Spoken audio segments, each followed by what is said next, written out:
Justin requested me on Patreon to review Pirates of the Caribbean: The Curse of the Black Pearl, the first movie in the blockbuster Disney franchise. It's always remarkable thinking back to this first film and how massively successful it was. It had pretty much everything going against it, from being based on a theme park ride and released about a year after The Country Bears flopped, to even the whole notion of it being a pirate movie after Hollywood collectively decided to stop making them after Cutthroat Island bankrupted the studio.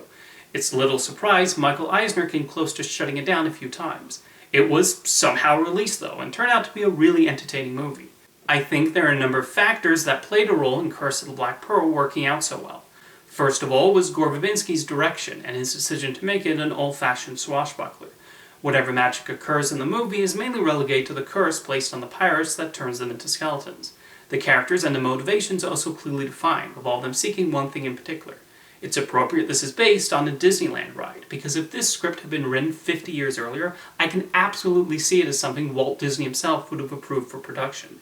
It has the feel of Disney adventure films like 20,000 Leagues Under the Sea, Swiss Family Robinson, and Kidnapped, which mix elements of fun and fantasy with just enough danger to keep things exciting. When adapting the ride, I actually thought the filmmakers were very faithful, even when adding new characters.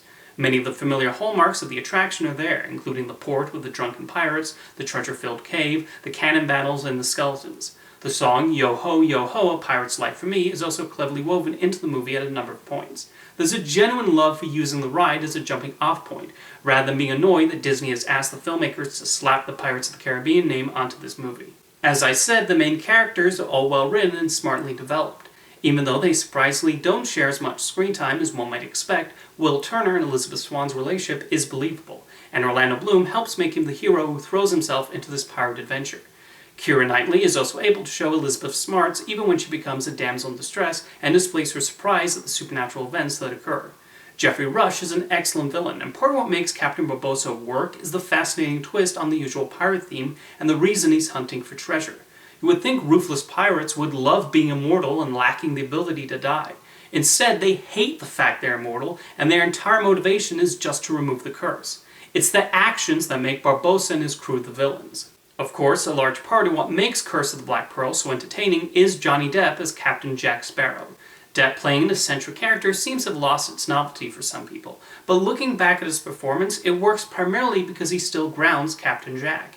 He does the drunken pirate thing exceptionally well here, and the idea of giving him a Keith Richards impression was incredibly inspired on Depp's part. However, Verbinski and Depp also knew when to make the character all goofy and bizarre, and when to show his serious side. Because he's someone who's lost his ship and wants desperately to get it back, and also knows how dangerous Barbossa is. This fits well with Captain Jack's mysterious angle and the uncertainty of whose side he's really on. The action is brilliantly mounted by Verbinski and his stunt coordinators, with these sword fights providing many of the highlights. The score by Klaus Fidelt, with a few tracks also written by Hans Zimmer, keeps the energy up a lot of the time, with Captain Jack's theme and the Black Pearl crew's theme being the most memorable. I will admit I do find Curse of the Black Pearl to be a tad too long, notably in the third act. So much happens as we go from the treasure cove to ship battles to an island to more ships and then back to the treasure cove, while another ship battle between the Royal Navy and the skeletons is happening outside. Thankfully, Verbinski always makes sure there's something interesting going on, but at a certain point I do want the curse to be broken already. Nonetheless, Pirates of the Caribbean: The Curse of the Black Pearl is a delightful and extremely rewatchable action film, the result of multiple talents coming together, including Gore Verbinski, Johnny Depp, producer Jerry Bruckheimer, screenwriters Ted Elliott, Terry Rossio, Stuart Beattie, and Jay Wolpert, and the entire production team.